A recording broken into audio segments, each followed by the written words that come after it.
Hey guys, and welcome to Shifting Out Loud with Shannon and Lena, where we incorporate connections, creativity, and commitment in our community through conversations. We make real connections in topics that need to be addressed, use creativity to educate, and commit to making our community better through this process. So today, we are starting a series, well, we're actually starting a hormone series and we'll be discussing dopamine today. So, Shannon, how are you? I'm doing well. Hello, everyone. Yes, we are going to start talking about dopamine today. So I'll start by giving you guys some information as to what it is, Yeah. and we will dive into it. All right, let's go. All right, so dopamine is a neurotransmitter that is basically a messenger in your brain, and it kind of helps with memory, movement, motivation, mood, attention, and so much more. It really helps our brain, body, and behavior. And Okay. so that's not how we normally hear about it is as the hormone, which Hmm. is it's the way the release of that chemical makes us feel. And Okay. so you may be familiar with hearing this as the happy hormone. So that's what we're going to be talking about today. Okay. So, hold on. Let me make sure I understand. So, Hmm. you said it's a neurotransmitter and a hormone. So, the neurotransmitter is the chemical released, Correct. In the and then the brain. hormone is how we process that chemical, and then that determines how we feel based Correct. on that. Okay. Yes. Okay, got it. Got it. And so one of the sources we are using today is from the Cleveland Clinic. And so it can be found, for more research as well. Now, let's talk about how dopamine works in our body. So the main way it works is giving us a sense of pleasure or Okay. motivation to do something. Okay. So like when we do things that may make us feel good, then obviously what happens is a small amount of dopamine is released, and then we want to do that thing again. Okay. So it's a feel good hormone, if you Right, right. will. Okay. And so it's basically like a reward system. So, and it's usually things that help us survive, like eating, drinking, things like that that can make us feel good. So I think we can all relate to that. There's been plenty of times that you may eat something you like, and what you did was just created as that dopamine was released. What your body does is remember that how you felt when you ate it, and then you want to eat that thing again. Okay. So we're looking at the food as a reward almost. Pretty All much. right. So, like, as humans, our body, we want to be rewarded for stuff. And so instead of a little trophy, that food was a trophy. Right. Is that okay? All right. Yeah. Okay. So, is that why we are more prone, you think, to go towards junk food and sweets? Because those are feel good things that aren't necessarily good for us, but feel good to us. Absolutely. I think Okay. that's exactly why we end up craving some of those things, especially if you ever in one of those places where you just feel like um not necessarily down, but you don't feel like you have any get up about yourself, Hmm. usually Emotional candy. eating. Right. That's where that emotional eating and stuff comes from because you don't you don't have that get up, but then getting something that you like, and for everyone it may not be candy, it could be a certain thing, caffeine or whatever your thing is, and it starts to make you feel a little better. And now you got so then your brain starts making that connection that, oh, when I drank this or ate that, I felt better, so Okay. this is what I need. Huh. Okay. All right. Well, what about now? Let's talk about. So we talked about what it is, talking about what it does. What role does it play in the body? Okay, so we have so So, as a as let's say from the neurotransmitter. neurotransmitter standpoint, like when the chemical is released, what role does that play in the body? So movement, Okay. like even when you wake up, it was even read in this document that getting enough sleep releases a certain amount of dopamine that allows you to get up and start moving, right? Memory, again, as it's releasing that chemical when you do certain things, your body is remembering that feeling. And Okay. so it wants to do that thing again. Kind of reward and motivation. And it can help you focus. So, like attention. Okay. So, do you think, sidebar, do you think that's what's wrong with the teenagers, or let me say kids nowadays, like the lack of attention and movement because they're gaming and stuff like that? Like they think they're getting dopamine, but they may not be getting the dopamine they need because they don't move. So, And, personally, uh huh.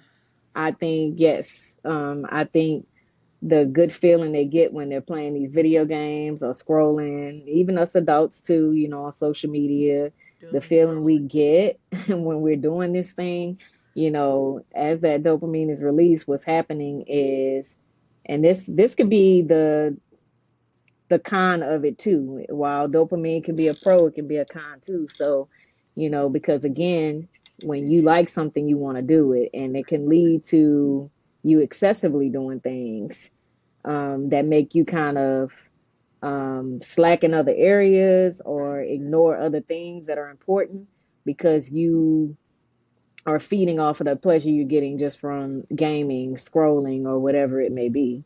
Okay. Um, so, yes, I think when it comes to kids and electronic devices, I think that they get that feel good feeling from doing it. And so, therefore, they want to do it all the time. Okay. And it's fair. You said adults because we doom scroll and all the things get caught up in Instagram and Facebook and all the things too. So, okay. Yes. Um, so movement, attention, sleep and arousal, mood. I thought it was interesting. It said learning. And then how, I guess, if you're not getting enough, you're almost not open or you're not even open to be able to receive information. Hmm. And then also lactation. Lactation for me was interesting, and I guess because when you have maybe a lack thereof, and I may be Hmm. jumping, but even when you have a lack thereof, it almost is like you can't produce enough. And I'm wondering, just my head, and we don't have to go into it, just maybe kind of a light bulb moment for other people too. Like if they're going through postpartum, or if it Hmm. was a stressful birth or something like that, like just not even being able to produce enough milk and that body. Not being able to respond to even what it's supposed to do because it's not enough joy and dopamine in the system. So, just something to think about. Yeah, Um, I mean, that could definitely be possible. I think with the learning, I'm just thinking about myself, again, when you do something that's, let's say you're learning about something you like, and this is why it's so important, not just that you like, but maybe that you have fun with. So, okay. you doing something with kids and you give them a fun experience with learning, Yeah, then there you go. That dopamine is released that's and true. they're going to enjoy learning. So I don't know about you guys, but there are plenty times where if I'm learning something about a topic that really interests me, and we don't walk around saying, "Oh, I just got some dopamine." What happens is you get a little bit of an adrenaline, You which is, do. and you think about it, your hormones come from your adrenal gland. You get that little bit of an adrenaline, and now you want to do it again. Are you so excited about it? And what's happening is now your body, your brain is making memories with that feeling. And so now that's how you're excited about that thing. Okay. Yeah, I got it. Okay, let's see. So it says, as a hormone, dopamine is released into the bloodstream, plays a small role in fight or flight syndrome. Yes.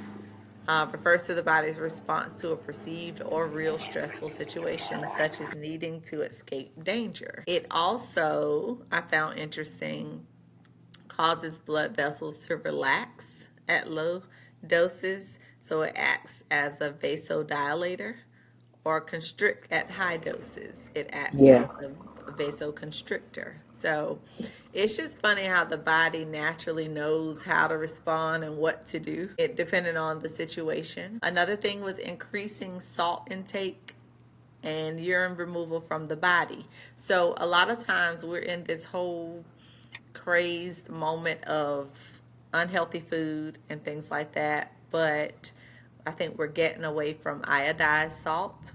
Hmm. Iodized salt is huge when it comes to balancing certain things in the body. Um, so that was interesting that it can increase Can the increase it. sodium, Yeah. for the removal and urine removal from the body. What else you have? So reduces insulin production in your pancreas, which, definitely a benefit Hmm.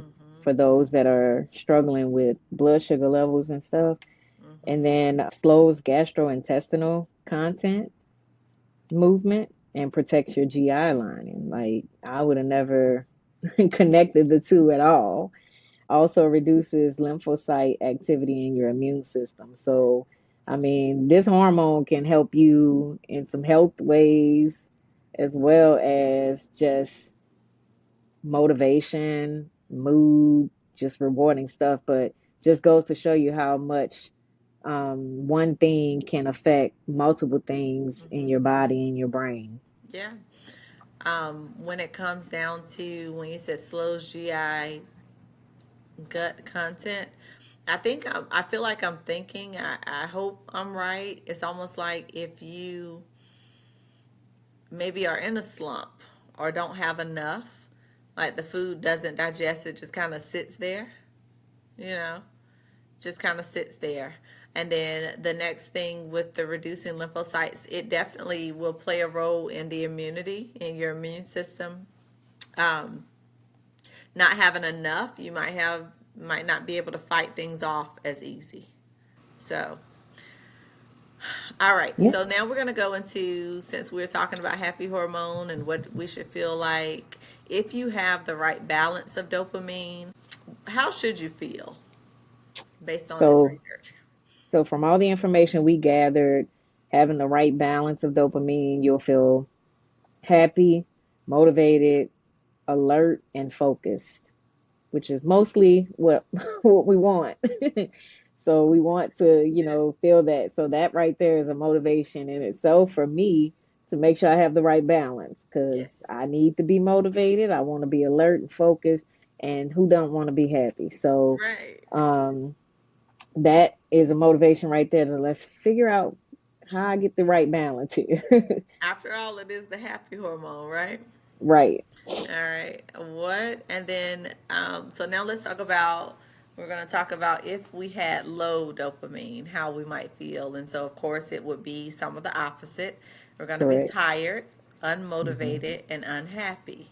So, we did a video on perimenopause, and in my head, I'm Yes. like, Lord, is my dopamine low? Is it peri? Are they Right. working together to hurt me? Like, what is They happening? cousins. So, tired, unmotivated, unhappy. You may also have memory loss, which, Yes. also kind of plays with that brain fog, mood swings, sleep problems, concentration problems, and Mm, low sex drive.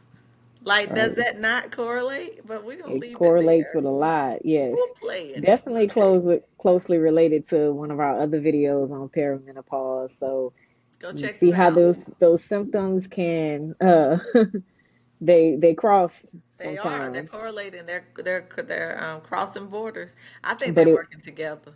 I think it's Yeah, but it would sabotage. be good for someone or any of us to just, try and see, if you engage in things that give you a better balance of dopamine, if some of those other side effects may, you know, slow down. Yes. Yes. So, so we'll jump into if you have a high dopamine level. Okay. So it talks about feelings of euphoria, you're energized, opposite high sex drive. And then, and that's on maybe the good side there, but then from the negative side could be you having trouble sleeping, Uh-huh. poor impulse control, Okay. and you can be aggressive. And so, those are some of the negative side effects of having a high dopamine level. And then, through this research, we're seeing that, not having the right balance of it could lead to or be associated with several diseases. Well, hold on, So, hold on. Let's go back real quick because everybody may not know what euphoria is. okay. Let's talk to the people and break it down for a second. Euphoria is one of those one of those moments you just I mean, it's lollipops and daisies. Like everything's just like you floating. You on a high. You literally on a high. And you can be happy, but this is like almost that unrealistic high. Like can't nothing bring you down. I can do Right. anything. you know, energized, but like on 1,000, where everyone else can be 100, you on 1,000. And it's like, what is wrong with the With the people? other people, right. Okay, yeah. And okay, the last one, the sex drive, was explanatory, but I mean, you can be very healthy, but then you can like want every rabbit hopping, if I may. Does that make Right. yeah? Okay. Again, pro and a con. It can be good, you know. Uh-huh. Um, yeah, I'm gonna leave that there. I'm gonna leave that there. All right. So negative side, we talked about the having trouble sleeping for okay, and then being more aggressive. Do you think sometimes we meet people that maybe people think that they are maybe a little, and not lack of better words, maybe like a little off in the brain, but maybe something is wrong chemically from the standpoint of dopamine, like Hmm. overly mad, at something Right. or a child or any of that. It could kind of play with Yeah, that. What do you think? I agree. I think from all the information we've gathered, I Yeah. think that you can definitely, um, some chemical imbalances can be a result of, a lack of or too much of Yeah. dopamine. And, we see now that it can, affect your body physically and chemically. So, which can lead to certain, like I said, diseases and things like that, whether it's a high or low level of it. So, So we're going to welcome a doctor or psychologist. If you see this video, chime in. I would love to know more when we talk about being more aggressive. Does this play along the parts of like ODD, which is the opposition defiance disorder? I would love to yes, see if there's a connection. So yeah, I am welcoming doctors that know something about this and psychologists. Like if you see yes, this, if you know a psychologist or someone that fits and would have the information, please share this video with them. Let them kind of comment and educate. Life is a classroom. right. Educate us a little more on this. All right, go ahead. I'm Yeah. sorry. No, no, no. I think it would be great. It definitely would be great for someone to chime in and, give us some information. ODD is a good one because, I haven't always heard of that, you know what I mean? And then once I heard of it one time, I started hearing of it more often. I'm like, well, where is this, where is this coming from? Yeah. And I mean, I think we've talked before about, just thinking about, our parents and previous generations and how, um, maybe it was a little more balanced then because number one, technology wasn't the same. So they spent more time outdoors, Mm-hmm. um, getting natural things, Yeah. which probably balance their hormones in general, Mm-hmm. and I can see how that can make a big difference. Yep. And we're going to dig into that when we do our episode on natural ways to do all of that. So, yes, Absolutely. absolutely. All right. Diseases associated with high and low levels of dopamine. And um, what is this month? What is September? Oh, so today, happy September to everybody. This is Suicide Prevention Month, and so we wanted to make sure that we acknowledge that and You know, our hearts go out to anyone who has lost someone as a result of suicide.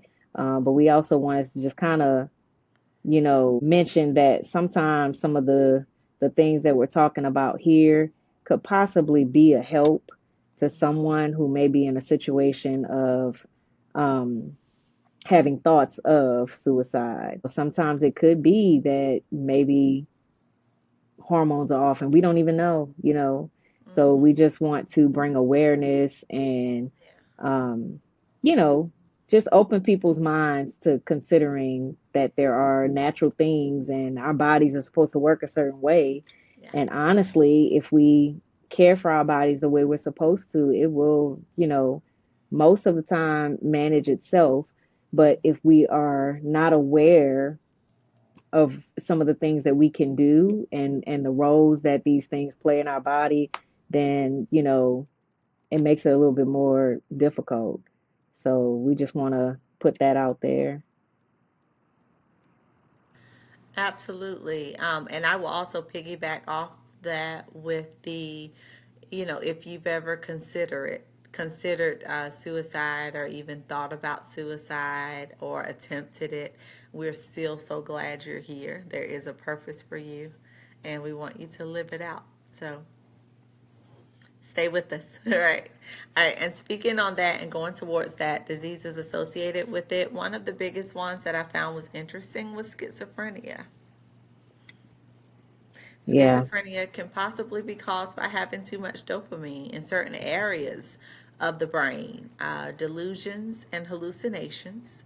Other symptoms are possibly caused by not having enough dopamine in another part of the brain, which does the lack of motivation. So it's motivation. almost like a war in there Right, amongst each other. I mean, it's some pretty interesting stuff yeah, dealing with dopamine. We think it's just this happy drug, like we're going to be happy or not, but it really hits a whole lot and a whole lot right, of different parts of the body, especially the brain. The brain is our central computer, tells everything else right. what to do. So when that's out of sync, we are in we can be in a compromising place.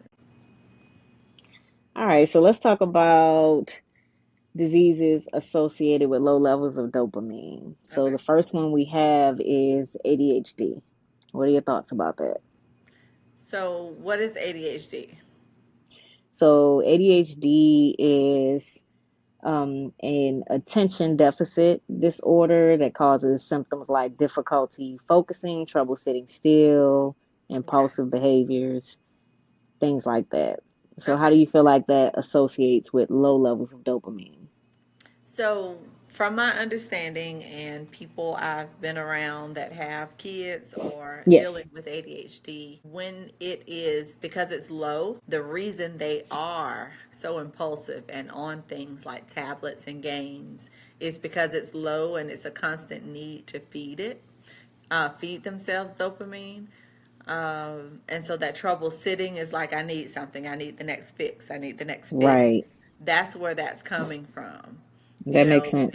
and I think it's such a misconception because people be like, oh, they bad, or oh, they really just need the fix. They Yeah, need the next fix, and it's just not coming fast enough. So, and sadly, we're going to see it more and more because we are introducing children to tablets and things earlier and earlier. By 6 months, you can't right. walk, talk, say your name, or Yeah, any of the things, but you can control a tablet. Like our poor, never mind. right. Leave it at So that. then, so that makes me think about like the things, we did as kids that we enjoyed, right? Running outside, playing and stuff like that.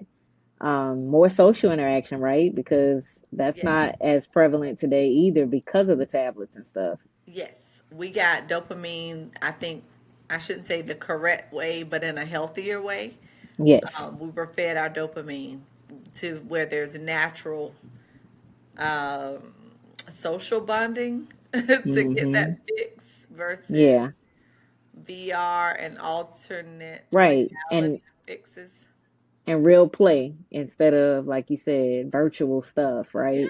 They're experiencing a lot of stuff virtually that we experienced real time But it's or artificial. no. Exactly. Like we had to figure out how we hugged people. We did hand games. We ran. We Yes. gave high fives. We gave all those. You're like triggering chemical releases of things. Makes a lot of sense. Yeah, it's artificial, and I think that's where we're seeing. I don't know if it'll tie right in here, but it kind of, when we talk about mental things, this is why we're seeing that lack of social interaction, lack of being Right. able to be social, because everything we're being fed is what is not real connection, because Right. it's on games Hmm. and things like that. So yeah, Yeah. yeah. Well, it Also with also. that, I will. Oh, go ahead. Mhm. I'm No, sorry. go ahead. I was going to say, also with that, we talk about the, difficulty focusing, and that continual feed of the dopamine, but then we can get hyper focused. That's where I was ADHDers going. can get hyper focused, and where now we were needing it, now we got it, and we locked and loaded, and we ain't moving. We're not Right. moving. And now you got to kind of break hyper focus. So Right. I think You're in that's the too much zone. of a good thing. Right. Right. Because now you're in the zone, right? And if I'm not mistaken, you correct me if I'm wrong, sometimes that hyper focus comes from things that you really enjoy.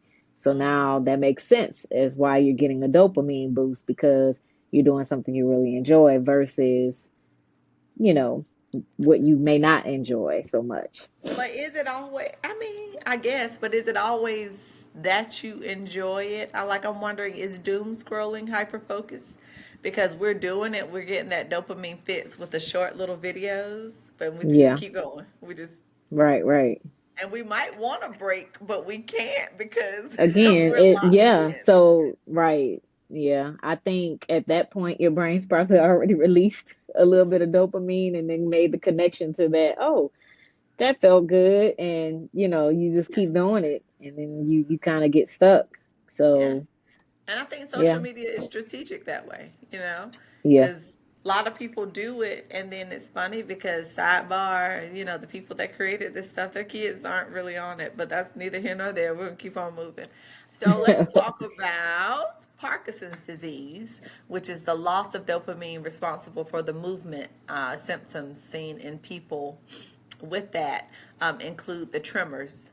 Yeah. And it's almost like, if I could put it in layman's terms to describe, it's almost like that, right? We talk about dopamine being little short bursts of energy being puffed out to give you a feel.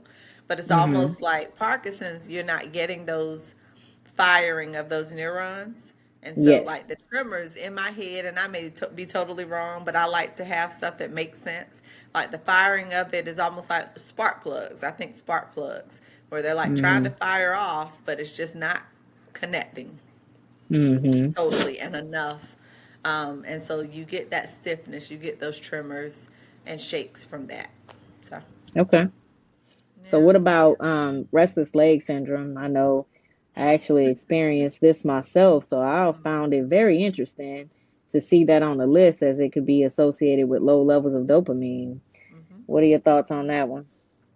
I think I have not experienced it, but yes, I saw you experience it, and um, it was interesting to me because I'm like, what in the world is happening? But I think, again, same thing. If it's regulated movement and sensory processing, it's kind of trying to do that little spark plug catch to say, like lack of the lack of movement. It's almost like, why are we being still? Why are we being Right. still? Do we have to be still right now? Like, go, Hmm. move. And so, even when your body wants to rest, those legs are like, get up and go. Right, right. Yeah. And you're like, Because I no, know it's it, time to rest. because it typically, and for those that don't know what restless leg syndrome is, it's typically where when you're at rest or in activity that your leg just doesn't rest. Yeah. It's kind of hard to describe, but it's like a uncomfortable sensation that's going through your leg Hmm. as you are trying to rest. It's like, just think about if you're having a restless night, like you're tired and you want to sleep, but you can't that's Yeah. only Yeah. happening in your leg. And that's it's probably one of the most annoying things I've ever experienced in my life.